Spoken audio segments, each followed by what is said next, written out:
తండ్రి, మీకు వందనాలు స్తోత్రాలు చెల్లిస్తున్నాం. నిరాధారుల పట్ల మీరెంతో కృప చూపించేటువంటి దేవుడవు, మీ యందు విశ్వాసం ఉంచినటువంటి వారి పట్ల మీరు ఎంతైనా నమ్మదగిన దేవుడు నాయన. అందుని బట్టి మీకు స్తోత్రాలు చెల్లిస్తున్నాం. మరి కొద్ది సమయం మీ వాక్యాన్ని మేము ధ్యానం చేసుకుంటూ ఉండగా మీరే మీ వాక్యము ద్వారా మాతో మాట్లాడండి.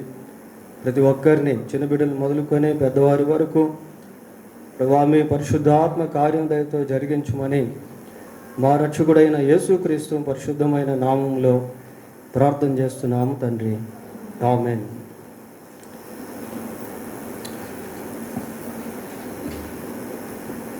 పిల్లరా, బైబిల్ గ్రంథంలో ఉండి యోహాను రాసిన సువార్త 6వ అధ్యాయం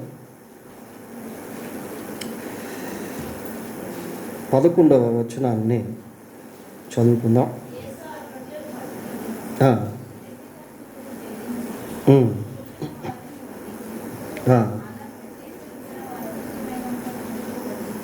చాలు. యేసు ఆ రొట్టెలు పట్టుకొని కృతజ్ఞతాస్తుతులు చెల్లించి కూర్చున్న వారికి వడ్డించెను. అలాగున చేపలు కూడా వారికి ఇష్టమైనంత మట్టుకు వడ్డించెను. ఈరోజు ఒక టైపికల్ మెసేజ్ అనేది మనం ధ్యానం చేయబోతూ ఉన్నాం. యేసుక్రీస్తు ప్రభు యొక్క చేతిలోనికి ఆ 5 రొట్టెలు 2 చేపలు ఎప్పుడైతే పెట్టబడ్డాయో ప్రభు వాటిని ఆశీర్వదించి అక్కడున్నటువంటి వేల కొలది ప్రజలకు ఆహారంగా వాటిని మార్చాడు. ఈ సంగతి కథాంశం మనకు బాగా తెలుసు. చిన్నపిల్లలు మొదలుకొని పెద్దవారి వరకు 5 రొట్టెలు 2 చేపలు అంటే అందరికి కూడా పరిచయమైనటువంటి వాక్య భాగమే పిల్లలు. So today we are going to meditate about the typical message.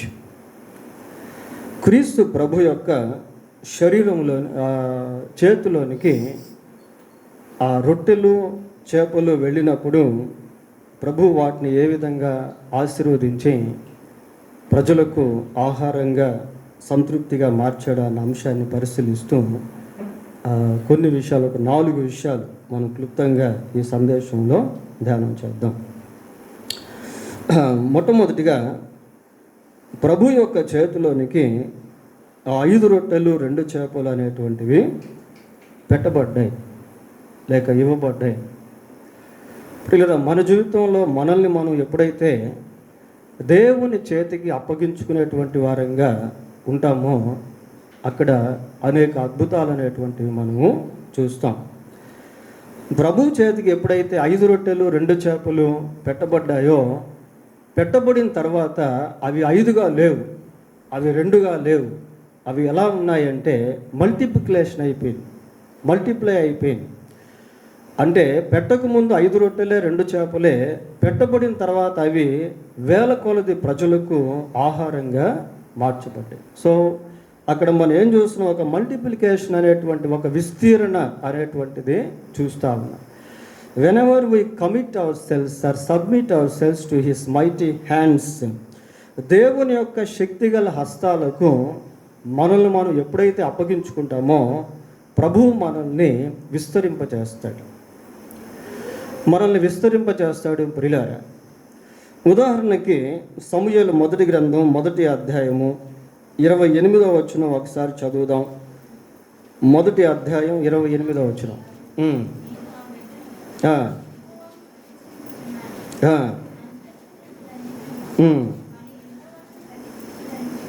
చాలా ఇక్కడ సమూయేలు గురించి మనం చదువుతూ ఉన్నాం. ప్రియులారా, సమూయేలు దేవునికి ప్రతిష్ఠించబడ్డాడు, అంటే దేవునికి ఇవ్వబడ్డాడు, దేవుని చేతిలో పెట్టబడ్డాడు. ఎప్పటి నుండి ఎప్పటి వరకు అని అంటే బ్రతుకు దినములన్నీ, all his days, all his years, తన సంవత్సరములన్నీ, తన నెలలన్నీ కూడా, తన దినములన్నిటినీ సమూయేలు దేవుని చేతిలో పెట్టబడిన జీవితాన్ని జీవించాడు. ఎప్పుడైతే సమూయేలు దేవుని చేతిలో పెట్టబడ్డాడో లేక దేవుని చేతికి అప్పగించబడ్డాడో, దేవుడు సమూయేలు యొక్క జీవితాన్ని దాచబడిన పనిముట్టులాగా ఉంచలేదు. ఏం చేశాడు? చూడండి 3వ అధ్యాయం 19-20 వచనాలు చదవండి. సమూయేలు పెద్దవాడు కాగా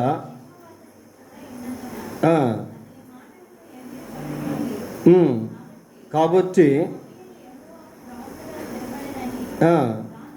దాను మొదలుకొని బేర్షెబా వరకు ఇశ్రాయేల్ అందరికీ ఒక విషయం అర్థమైంది. ఏంటి అని అంటే, సమూయేలు దేవుని యొక్క ప్రవక్త.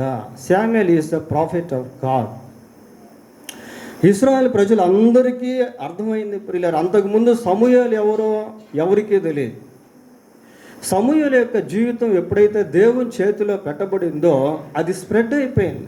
దాను మొదలుకొని బేర్షెబా వరకు సమూయేలు ఎవరు అనేటువంటి ఒక రికగ్నైజేషన్, గుర్తింపు అనేటువంటిది కలిగింది.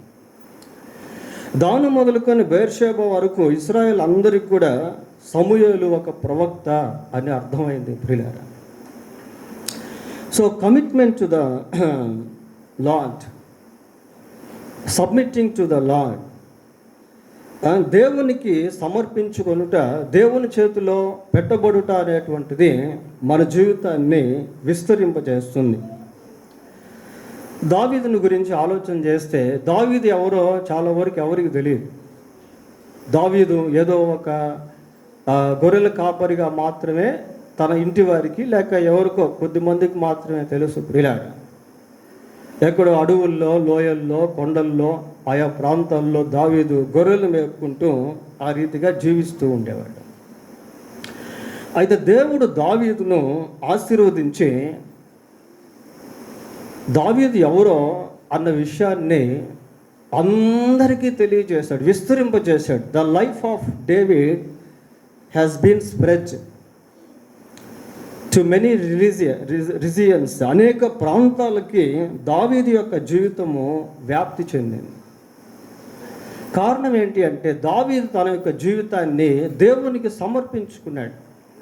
పిల్లలు వారి యొక్క జీవితాలను దేవునికి సమర్పించుకుంటే, యవనస్తులు వారి యొక్క జీవితాలను దేవునికి సమర్పించుకుంటే, పెద్దలు దేవుని చేతికి వారి జీవితాలను సమర్పించుకుంటే దేవుడు వారిని విస్తరింపజేస్తాడు. 3వ కీర్తన 5వ వచనం, దావీదు రాసిన 3వ కీర్తన 5వ వచనం. యెహోవా నాకు ఆధారము. చాలు, ఈ మాట దావీదు అంటున్నాడు ప్రియులారా. The Lord is my ground, యెహోవా నాకు ఆధారము. 4:1 కూడా చదవండి. నా నీతికి ఆధారమగు దేవా. ఇది కూడా దావీదే రాశాడు. ఇలా దావీదు కీర్తనలను మనం గమనించినప్పుడు అనేక భాగాల్లో దావీదు ఏ విధంగా దేవునిపై ఆనుకునేవాడో, ఆధారపడేవాడో, దేవునికి తన్ను తాను ఏ విధంగా సమర్పించుకున్నాడో, దేవుని చేతికి తన జీవితాన్ని ఏ విధంగా పెట్టుకున్నాడో అక్కడక్కడ మనకు కనిపిస్తుంది ప్రియులారా. కాబట్టి దావీదు సమర్పణ జీవితాన్ని బట్టి దేవుడు దావీదును బహుగా విస్తరింపజేశాడు. 40 సంవత్సరాలు ఇశ్రాయేలును పరిపాలించినటువంటి రాజుగా దావీదు ఉన్నాడు. దావీదు ఒక రాజుగా, దావీదు ఒక కీర్తనకారుడిగా, దావీదు ఒక భక్తుడిగా, దావీదు ఒక యుద్ధవీరుడిగా, దావీదు ఒక గొర్రెల కాపరిగా, in different dimensions David is seen. వివిధ కోణాల్లో దావీదు మనకు కనిపిస్తాడు ప్రియులారా. అంతగా దేవుడు దావీదు యొక్క జీవితాన్ని విస్తరింపచేశాడు. దావీదు దేవునిపై ఆధారపడకుండా ఉంటే, తన జీవితాన్ని దేవుని చేతికి అప్పగించకుండా ఉంటే దావీదు ఎవరో ఎవరికి తెలిసి ఉండేది కాదు. కనుక ప్రియులారా, మన జీవితాన్ని ఎప్పుడైతే దేవుని చేతికి అప్పగిస్తామో అక్కడ మనల్ని దేవుడు విస్తరింపజేస్తాడు. శిష్యులను గురించి మనం చూస్తాం కదా, 12 మంది శిష్యులు. అసలు వాళ్ళు ఎవరో ఎవరికి కూడా తెలియదు. కొద్దిమంది చేపలు పట్టేవాళ్ళు, ఒక వ్యక్తి సుంకం వసూలు చేసేవాడు. ఆ రీతిగా వాళ్ళు జీవిస్తూ ఉన్నారు ప్రియులారా. ప్రభువు వారిని పిలిచాడు. నేను మిమ్మల్ని మనుషులను బట్టి జాలరులుగా చేస్తానన్నప్పుడు వాళ్ళు ఏం చేశారు? They dedicated themselves to the Lord when they are called to be disciples. శిష్యులుగా ఉండుటకు ప్రభువు వారిని పిలిచినప్పుడు తమను తాము సంపూర్తిగా దేవునికి అప్పగించుకున్నారు. అందుకే పేతురు ఒక మాట అంటాడు, ఏమంటాడంటే, మేము సమస్తము విడిచిపెట్టి నిన్ను వెంబడించాం. We left everything to follow you. కాబట్టి దేవుడు ఏం చేశాడు అంటే శిష్యుల యొక్క జీవితాలని అంచెలంచెలుగా దీవించి బహుగా విస్తరింపజేశాడు ప్రియులారా. వాళ్ళ ఫౌండేషన్ అలాంటిది. యోహాను సువార్త 6వ అధ్యాయం 68వ వచనం చూడండి. 6:68. ప్రభువా, ఎవని వద్దకు వెళ్ళుదుము, నీవే నిత్య జీవపు మాటలు గల వాడవు. నీవే నిత్య జీవపు మాటలు గల వాడవు. నీకోసం మేము సమస్తం విడిచిపెట్టాం, మా జీవితాలను సంపూర్తిగా మీకు అప్పగించాం, సమర్పించుకున్నాం. నీవు తప్ప మాకు ఇంకెవరూ లేరు అన్నట్టుగా 12 మంది శిష్యులు ప్రభువును వెంబడించారు ప్రియులారా. వాళ్ళని దేవుడు ఏం చేశాడో తెలుసా? భూదిగంతముల వరకు నాకు సాక్షులుగా ఉందురు అన్న రీతిగా వారిని విస్తరింపచేశాడు దేవుడు. ఎప్పుడైతే వారి జీవితాలను దేవుని చేతికి అప్పగించుకున్నారో వాళ్ళు ఎవరో అనేటువంటిది ప్రజలకు అర్థమైంది. వారు వెళ్తూ ఉంటే ప్రజలు వారిని గురించి మాట్లాడుకున్నారు, ప్రశంసించారు, మేలు పొందారు, దీవించబడ్డారు, స్వస్థత పొందారు, రక్షణ పొందారు. ప్రపంచం అంతా కూడా శిష్యులు వ్యాపించబడ్డారు ప్రియులారా, విస్తరింపబడ్డారు. కనుక మొదటిగా మనం ఎప్పుడైతే మన జీవితాన్ని యేసు ప్రభు చేతికి అప్పగిస్తామో అక్కడ మనం వి కాంట్ బి సింగులర్, ఒకటే విధంగా మనం ఉండం. దేవుడు మనల్ని ఆశీర్వదించి అనేక ప్రాంతాలకు మనల్ని విస్తరింప చేస్తాడు. రెండవదిగా యేసు ప్రభు చేతికి ఎప్పుడైతే ఆ 5 రొట్టెలు 2 చేపలు వెళ్ళాయో వాటిని ఆయన గట్టిగా పట్టుకున్నాడు. చూడండి, మత్తయి సువార్త 14వ అధ్యాయం, మత్తయి సువార్త 14వ అధ్యాయం 19వ వచనం.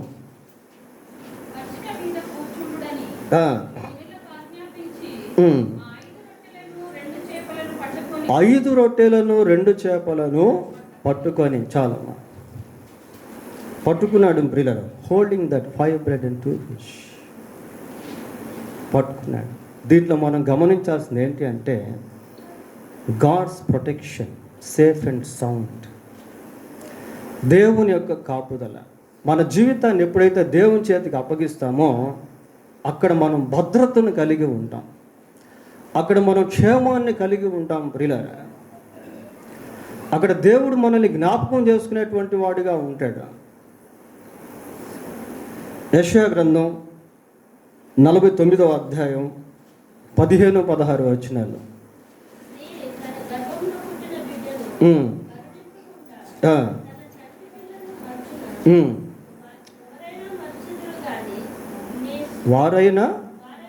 వారైనా మరుచుదురు కానీ నేను నిన్ను మరువను, చూడుము నా అరచేతుల మీదనే నిన్ను చెక్కి ఉన్నాను. చాలమ్మా, నా అరచేతుల్లో మిమ్మల్ని చెక్కుకొని ఉన్నాను. అంటే అంత పటిష్టంగా దేవుడు మనల్ని పట్టుకుంటాడు ప్రియులారా. మనుషులు మనల్ని మర్చిపోవచ్చు, but God never forget us if we commit ourselves to his mighty hands. ఆయన శక్తిగల హస్తానికి మనల్ని మనం అప్పగించుకున్నప్పుడు దేవుడు ఎప్పుడు కూడా మనల్ని మర్చిపోడు. మన చేతిని ఆయనకు అప్పగించినప్పుడు, మన చేతిని ఆయన చేతికి మనం అప్పగించినప్పుడు ఆయన ఎప్పుడూ మన చెయ్యి విడువడు ప్రియులారా. ఆయన హస్తంలో మనకు క్షేమాధారం అనేది ఉంది. యోహాను సువార్త 10వ అధ్యాయము 28వ వచనం చదవండి. 10:28. ఆ. అమ్మా, యోహాను సువార్త, నేను వాటికి నిత్య జీవం ఇచ్చుచున్నాను కనుక అవి ఎన్నటికీ నశింపవు, ఎవరునూ వాటిని నా చేతిలో నుండి అపహరింపరు. అపహరించేవాడు ఎవరు? అపవాది ప్రియులారా. అదే 10వ అధ్యాయంలో మనం చూస్తాం కదా, దొంగతనమును నాశనమును హత్యను చేయుటకు వచ్చును కానీ మరి దేనికిని రాదు. సైతాన్ ఏం చేస్తాడు? అపహరిస్తాడు. నీ తలాంతులను దొంగతనం చేసేస్తాడు, వాటిని దుర్వినియోగం పరిచేటట్టుగా చేస్తాడు, నీకున్న గుణశీలాన్ని దోచుకుంటాడు, నీకున్న మంచి పేరును స్పాయిల్ చేస్తాడు. నీ జీవితాన్ని సైతాన్ ఏం చేస్తాడు? అతలాకుతలం చేసేస్తాడు, పతనం చేసేస్తాడు. నీకున్న ప్రశస్తమైనటువంటి వాటిని సైతాన్ దోచుకుంటాడు. But if you commit your life to the lord, అయితే నీవు నీ జీవితాన్ని దేవునికి ఎప్పుడైతే అప్పగిస్తావో, ప్రతిష్ఠిస్తావో, ఆయన చేతిలో నీ జీవితాన్ని ఎప్పుడైతే పెట్టుకుంటావో, ఎవ్వడు కూడా దాన్నే అపహరించలేడు. ఇంకోసారి చదవండి ఆ వచనాన్ని, నా చేతిలో నుండని. నేను వాటికి నిత్య జీవము నిచ్చుచున్నాను కనుక ఎవడును వాటిని నా చేతిలో నుండి అపహరించడు. ఆయన చేతిలోకి వెళ్ళిపోయిన తర్వాత సైతాన్ నిన్నేమీ చేయలేడు. నీకున్న వాటిని ఇంకా దోచుకోవడం. కాబట్టి ఆయన చేతిలో జీవితాన్ని పెట్టుకొనుట అనేది చాలా ప్రాముఖ్యం ప్రియులారా. మూడవదిగా, ఈ 5 రొట్టెలు 2 చేపలు ఎప్పుడైతే యేసు ప్రభు చేతిలో పెట్టబడ్డాయో, ఆయన ఏం చేశాడు? మత్తయి సువార్త 14:19 చదవండి ఒకసారి. 14:19.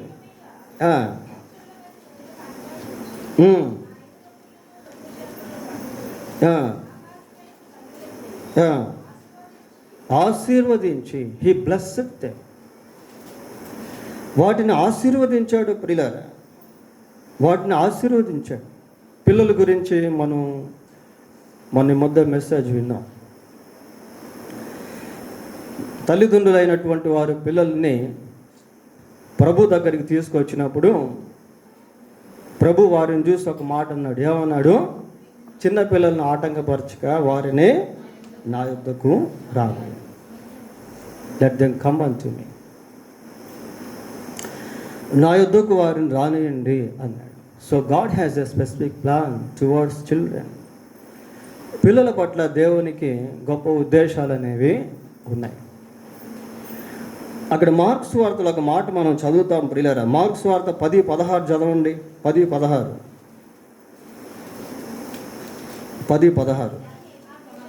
ఆ బిడ్డలను ఎత్తి కౌగలించుకొని వారి మీద చేతులుంచి ఆశీర్వదించను. చిన్నపిల్లలను దేవుడు ఏం చేశాడు? ఆశీర్వదించాడు. ఎప్పుడైతే ఆ తల్లిదండ్రులైనటువంటి వారు లేక ఆ పిల్లల్ని తీసుకొచ్చినటువంటి వారు ఆ పిల్లల్ని ప్రభు చేతికి ఇచ్చారు ప్రియులారా, వాళ్ళని ఊరికి అలా పక్కన పెట్టి నువ్వు ఆశీర్వదించు ప్రభు అని అడగట్లేదు. అక్కడేం చేస్తున్నావు? వాళ్ళని ఎత్తుకున్నాడట, కౌగులించుకున్నాడట, చేతులుంచి వారిని ఆశీర్వదించాడు. ప్రియులారా, యేసుక్రీస్తు ఎవరు అంటే ఆయన దీవించేటువంటి దేవుడు, శాపాన్ని ఆశీర్వాదకరంగా మార్చేటువంటి దేవుడు, చీకట్లో నుండి వెలుగులోనికి తీసుకొచ్చేటువంటి దేవుడు, వ్యాధిగ్రస్తులను స్వస్థపరిచేటువంటి వాడు, నెమ్మదినిచ్చేటువంటి వాడు, గుండె బద్దలైపోయినటువంటి వారిని కట్టేటువంటి వాడు.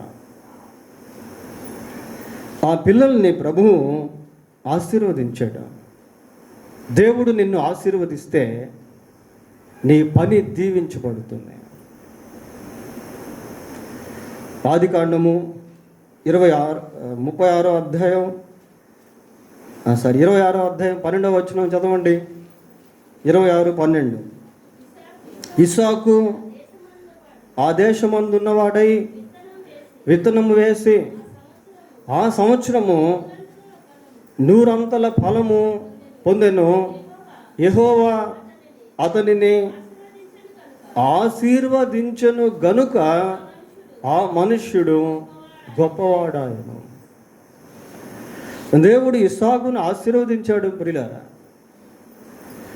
దేవుని చేత ఆశీర్వదింపబడినటువంటి వ్యక్తి పొలంలో పంట వేస్తే ఎంత శాతం వచ్చింది? 100 అంతలు వచ్చిందంట. 100 అంతలు అసలు వస్తుంది ఏమంటే ఎన్ని విత్తనాలు వేస్ట్ అయిపోతాయి అంటే పర్ఫెక్ట్ హార్వెస్ట్, సంపూర్ణ కోత, 100కి 100% ప్రియులారా. మనకు సేవకుడు ప్రార్థన చేస్తున్నాడు పాప కోసం. ప్రభా, మా పాప 10th క్లాస్ చదువుతూ ఉంది, ఎగ్జామ్స్ రిజల్ట్స్ రాబోతున్నాయి, 10కి 10 వచ్చేటట్టుగా సాయం. మంచిదే, ఇట్స్ గుడ్. 100కి 100%, 10కి 10, 100కి 100. ఏమండి, hour desires should be so. దేవుని చేతికి ఎప్పుడైతే మన జీవితం పెట్టబడుతుందో దేవుడు మనల్ని ఆశీర్వదిస్తాడు, మన పనిని ఆశీర్వదిస్తాడు, మన ఉద్యోగాన్ని ఆశీర్వదిస్తాడు, మన తలాంతులను ఆశీర్వదిస్తాడు. ఈ ఇస్సాకు దేవుని చేతికి తన్ను తాను సంపూర్తిగా తండ్రి అయిన అబ్రహాము ద్వారా పెట్టబడ్డాడు. ఆ బలిపీఠం మీదకి తీసుకువెళ్ళి కాళ్ళు చేతులు కట్టి ఇస్సాకును ఏం చేశాడు? అబ్రహాము బలి అర్పణ కొరకు బలిపీఠం మీద పెట్టాడు. కత్తి ఎత్తేటువంటి సమయంలో దేవుడు, అబ్రహాము ఆగు, ఆ చిన్నవాని మీద కత్తి వేయవద్దు. So Isaac was dedicated to God when he was in childhood. బాల్యకాలంలోనే, యవ్వన కాలంలోనే ఇస్సాకు దేవునికి అప్పగించబడ్డాడు ప్రియులారా. దేవుడు ఇస్సాకును ఆశీర్వదిస్తే 100% పంట పండింది. So our God is a God who blesses us, bless our talents, bless our works, bless our jobs, bless our efforts. మన ప్రయత్నాలను, మన తలాంతులను, మన ఉద్యోగాన్ని, మన వ్యాపారాన్ని దేవుడు ఆశీర్వదిస్తాడు ప్రియులారా. యోబు గ్రంథం 1వ అధ్యాయం 10వ వచనం. యోబు గ్రంథం 1వ అధ్యాయం 10వ వచనం. నీవు అతనికిని, అతని ఇంటి వారికిని, అతనికి కలిగిన సమస్తమునకును చుట్టూ కంచె వేసితివి కదా. నీవు అతని చేతి పనిని దీవించుట చేత అతని ఆస్తి దేశములో బహుగా విస్తరించి ఉన్నది. అతని చేతి పని నీవు దీవించుట చేత అతని ఆస్తి దేశంలో ఏమైపోయింది? బహుగా విస్తరించింది. దేవుని దీవెనలో ఆ విస్తీర్ణ అనేటువంటిది ఉంది ప్రియులారా. యోబు కూడా తన జీవితాన్ని దేవునికి అప్పగించుకున్నాడు.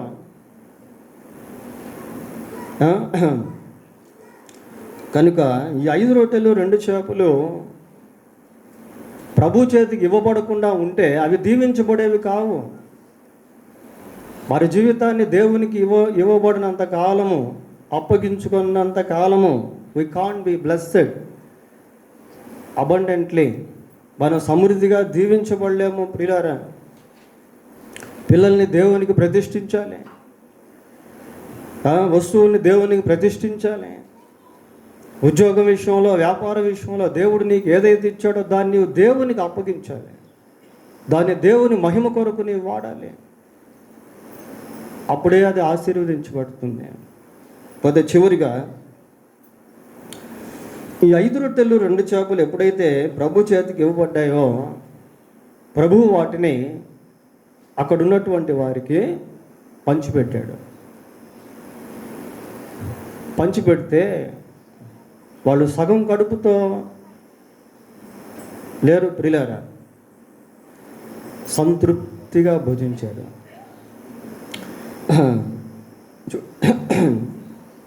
14:20 చదవండి ఒకసారి. మత్తయి సువార్త 14:20. వారందరూ తిని తృప్తి పొందిన తరువాత, చాలమ్మ, తిని తృప్తి పొందిన తరువాత. తిని తృప్తి, ఈ రెండు పదాలను గుర్తుపెట్టుకొని ఒకసారి యోహాను సువార్త 6:12 వద్దాం. వారు తృప్తిగా తినిన తరువాత. చూసారా, రెండింటి మధ్య కొంత వ్యత్యాసం అనేది మనం చూస్తాం. తిని తృప్తి పొందారు, తృప్తిగా తిన్నారు, రెండు ఒకటే, సిమిలరే. అయితే అక్కడ మనం గమనించేది ఏంటంటే వారు ఎంతైతే తినగలరో అంతగా తిన్నారు. ఎక్కడ కూడా తక్కువ కాలేదు పిల్లలు. ఒక కాంటెంట్, ఒక సాటిస్ఫాక్షన్ అనేది అక్కడ మనము చూస్తాం. మన జీవితాన్ని ఎప్పుడైతే దేవునికి అప్పగిస్తామో మన ద్వారా అనేక మంది తృప్తి పొందుతారు, అనేక మంది అవసరతలు తీర్చబడతాయి, అనేక మంది ఆకలి దప్పులు తీర్చబడతాయి ప్రియులారా. ఎందుకు అంటే God will use us when we submit ourselves. ప్రభు అంటున్నాడు, మేము ఎవరిని పంపేదము, మా నిమిత్తము ఎవడు పోవు, నేనున్నాను, నన్ను. సబ్మిషన్. దేవుడు ఒక వ్యక్తిని వాడుకున్నప్పుడు వాడబడేటువంటి స్థలంలో నివసించేటువంటి ప్రజలు సంతోషిస్తారు, సంతృప్తి చెందుతారు, వారి యొక్క అవసరతలు తీర్చబడతాయి.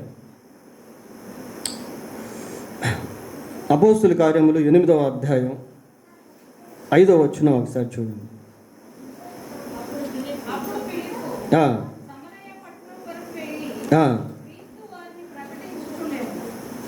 ఏమా? క్రీస్తును వారికి ప్రకటించుచుండెను.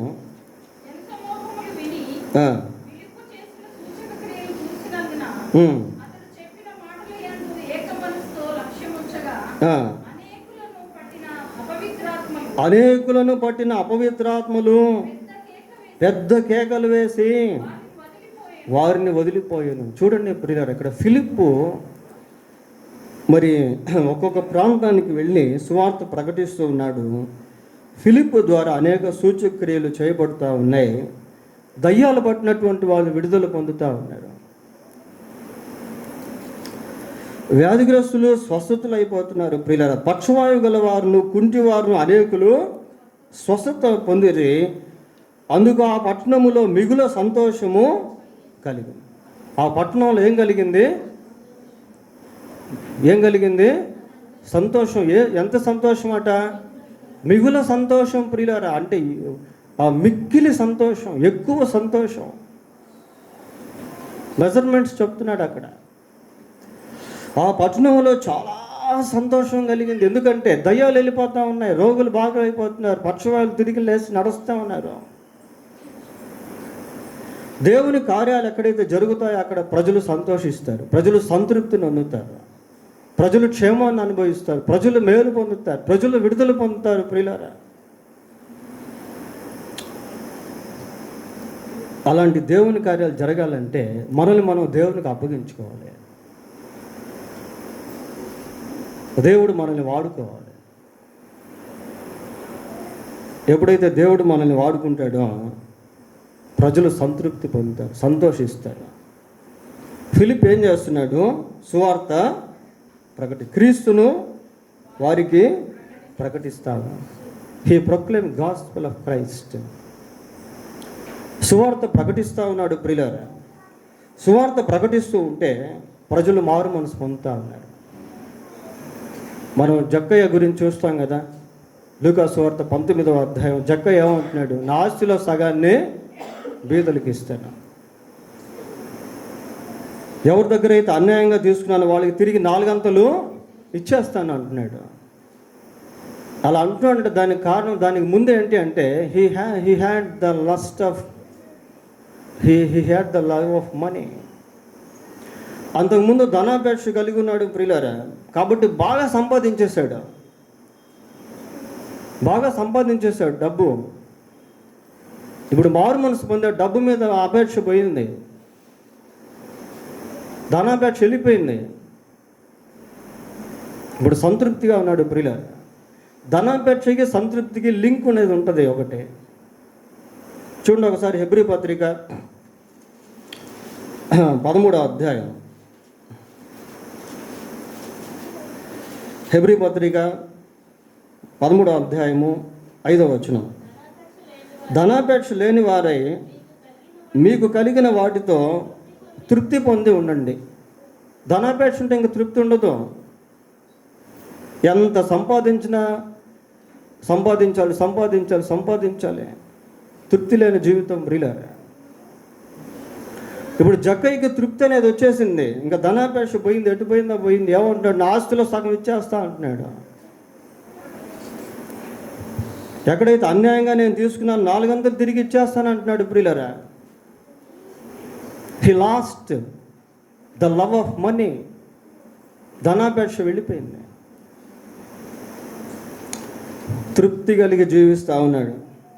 యోహాను సువార్త 4వ అధ్యాయం 3వ వచనం.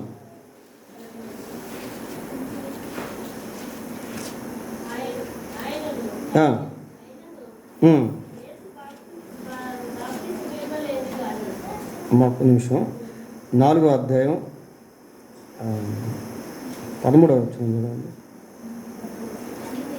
అందుకు యేసు, ఈ నీళ్లు తాగు ప్రతివాడు మరలా దప్పిగొన్ను, నేనిచ్చు నీళ్లు త్రాగువాడు ఎప్పుడును దప్పిగొనడు.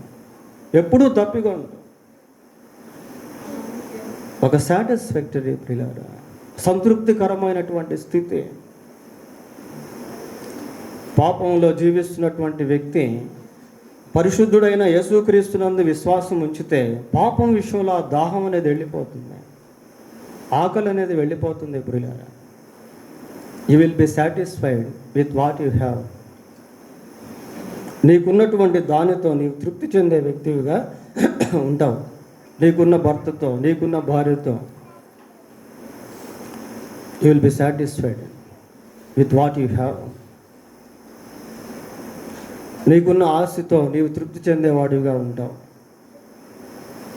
ఆ సంతృప్తి అనేటువంటిది ప్రభు ఇస్తాడు ప్రియులారా. సువార్త ప్రకటిస్తూ ఉంటే చాలామంది దేవుణ్ణి నమ్ముకుంటున్నారు. వాళ్ళల్లో యాజకులు కూడా ఉన్నారు. యాజకులు దేవుణ్ణి నమ్ముకోకుండా ఉన్నప్పుడు చాలా భారాన్ని మోసేవాళ్ళు. అపోస్తుల కార్యం 6వ అధ్యాయం 7వ వచనం చూడండి. అది చూసి ముగిచ్చేద్దాం. 6-7. ప్రబలమై శిష్యుల సంఖ్య మరియు యాజకులలో అనేకులు విశ్వాసమునకు లోబడి. యాజకుల యొక్క స్థితి చాలా ఘోరం ప్రియులారా. చాలా కట్టడలు, చాలా విధులు, చాలా నిబంధనలు. మనం ఓల్డ్ టెస్టిమెంట్ చదివితే లేవ్యాకాండం, నిర్గమకాండం చదివామనుకోండి, అక్కడ ఆ విధుల గురించి ఉంటుంది, ఆ కస్టడీస్ని గురించి ఉంటాయి. చాలా భారభరితమైనటువంటి జీవితం వాళ్ళది. ప్రభువునందు విశ్వాసం ఉంచేసరికి ఆ భారాలన్నీ కూడా తొలగిపోయినాయి. ఒక విగ్రహారాధికుడు యేసు ప్రభువుని నమ్ముకుంటే he will be fully satisfied, సంపూర్తిగా సంతృప్తితో. ఇంకా అక్కడికి ఇక్కడికి తిరగడం ప్రియులారా. ఇంకా దానికోసం దీనికోసం పరుగులెత్తడం. He will leave the customs of pagans, fears of customs. భయపెట్టేటువంటి ఆచారాల నుంచి విడుదల పొందుతాడు. భారభరితమైనటువంటి స్థితిలోంచి బయటకు వచ్చేస్తాడు. మాంత్రికులు కూడా నమ్మారు కదా దేవుణ్ణి. పోయిన వారం మనం చూసాం. విస్తారమైనటువంటి ఆ పుస్తకాలు తీసుకొచ్చి ఏం చేస్తారు, కాల్చి తగలబెట్టారు. ఎంత స్టడీ చేశారో ఆ మాంత్రిక విద్యను అభ్యసించేదానికి, ఎన్ని పుస్తకాలు చదివారో, ఎంత డబ్బు ఖర్చు పెట్టారో. ఎప్పుడైతే ప్రభునందు విశ్వాసం ఉంచారో అవన్నీ కూడా తీసుకెళ్ళి తగలబెట్టారు ప్రియులారా. ఆ మాంత్రిక శక్తుల నుంచి, సైతాను శక్తుల నుంచి, చేతబడి శక్తుల నుంచి విడుదల పొందారు. They have fully satisfied. సంతృప్తిగా వారు సంపూర్తిగా వారు సంతృప్తిని పొందుకున్నారు. 5 రొట్టెలు 2 చేపలను ప్రభు ఆశీర్వదించి వడ్డించినప్పుడు తిన్న ప్రజలు సంతృప్తిగా భుజించి సంతృప్తిని ఉన్నారు. ప్రియులారా, many people out of the church are hungry, are thirsty. సంఘం వెలుపల చాలామంది ఆకలి దప్పులతో ఉన్నారు, భారాలు మోసేటువంటి వారిగా ఉన్నారు, విడుదల లేనటువంటి వారిగా ఉన్నారు, చీకట్లో ఉన్నారు ప్రియులారా. But you in the church listening God's word. అయితే నీవు సంఘంలో ఉన్నావు, దేవుని వాక్యం వింటున్నావు, అయితే ఇతరులకు నీవు దీవెనకరంగా మారేవా? ఇతరుల యొక్క ఆకలి దప్పులు దేవుడు తీర్చే విధంగా ఆయన చేతుల్లో జీవితం పెట్టబడిందా? మనల్ని మనం పరీక్షించుకోవాలి, పరిశీలించుకోవాలి ప్రియులారా. ఈ 4 విషయాలు టైపికల్ మెసేజ్ అనే విధంగా దీన్ని మనం ధ్యానం చేసాం. 5 రొట్టెలు 2 చేపలు ప్రభు చేతికి ఎప్పుడైతే పెట్టబడ్డాయో దేవుడు వాటిని ఏ విధంగా ఆశీర్వదించాడో, విస్తరింపచేశాడో, సంతృప్తిపరిచాడో ఇవన్నీ మనము చూడగలిగాం. దేవుడు తన వాక్యాన్ని దీవించునుగాక. ప్రార్థన చేసుకుందాం. ప్రార్థన.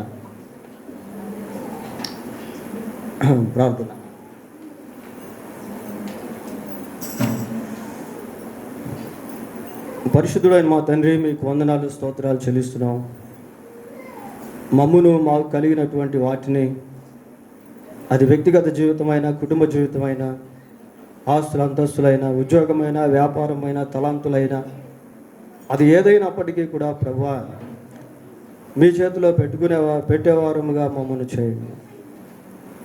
మీ ద్వారా దీవించబడేవారముగా, మీరిచ్చే కాపుదలను అనుభవించేవారముగా ఉండ కృప దయచేయండి. మీ ద్వారా విస్తరింపబడేవారముగా ఉండటకు సహాయం చేయండి.